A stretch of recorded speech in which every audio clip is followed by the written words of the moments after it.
Hello everyone.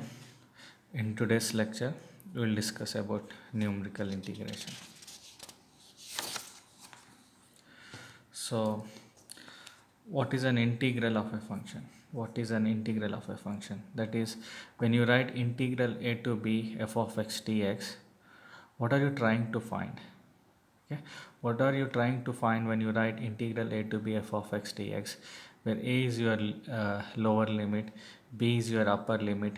F of x can be any function, it can be a linear, it can be exponential, it can be trigonometric, it can be even a transcendental function, it can be any function. So what are you trying to find when you write integral a to b f of x dx? Okay, so let's understand this. For example, if you write integral 1 to 2 3x plus 2 dx, okay, so I took a very simple function 3x plus 2, a linear function, okay, and I want to integrate it between the limits 1 and 2. So you can do it by yourself. It is a very simple linear function, and if you do it, you will get an answer as 6.5. okay, so integral 1 to 2 3x plus 2 dx is equal to 6.5. Let's understand graphically what we are doing by integration.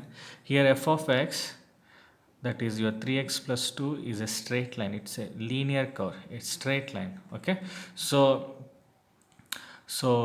this is your x-axis, okay, and this is your f of x or y-axis.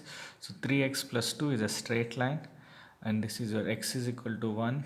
X is equal to 1 is your lower limit, x is equal to 2 is your upper limit. So if you join these points, you'll get a trapezium. Okay, so this is a trapezium consists of two parallel lines. Okay, so if you remember, the area of trapezium is given by the formula a half times altitude, where altitude is the distance between the parallel lines times sum of parallel sides. Okay, so here altitude is this side. Okay, so the distance between the parallel lines is your altitude, and it is nothing but 2 minus 1. So half times your altitude is 2 minus 1, sum of parallel sides. So this is your parallel side, the first parallel side, and this is your second parallel side. So the length is f of 1. So when you substitute in your f of x, x is equal to 1, you will get the length of this side as 5, and the length of the other parallel side, when you substitute f of 2 or x is equal to 2, you will get 3 times 2 6 plus 2 8. Okay, so the length of one first parallel side is 5, and the length of another parallel side is 8. So when you do this, when you find the area under the curve, area under the straight line, or the area of the trapezium, you will get as 6.5, the same 6.5 here. So when you're trying to find the integral of any function between the limits, indirectly you are trying to find the area under the curve. Okay, so integration of any function between the given limits is nothing but area under the curve between the limits. Okay, so there are many applications in engineering.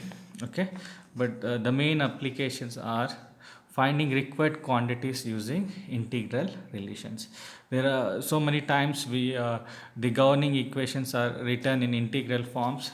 Example, Reynolds transport theorem gives integral relations for your law of conservation of mass, law of conservation of momentum and energy, and using this integral relations we will try to find different quantities. So in whenever you write the integral form of governing equations, you need to find the integrals. Okay, and also sometimes you need to find the area under the curves, like the area under the curve between the area under the curve of force and displacement gives you the work done when you displace a body from x is equal to a to x is equal to b by applying some force.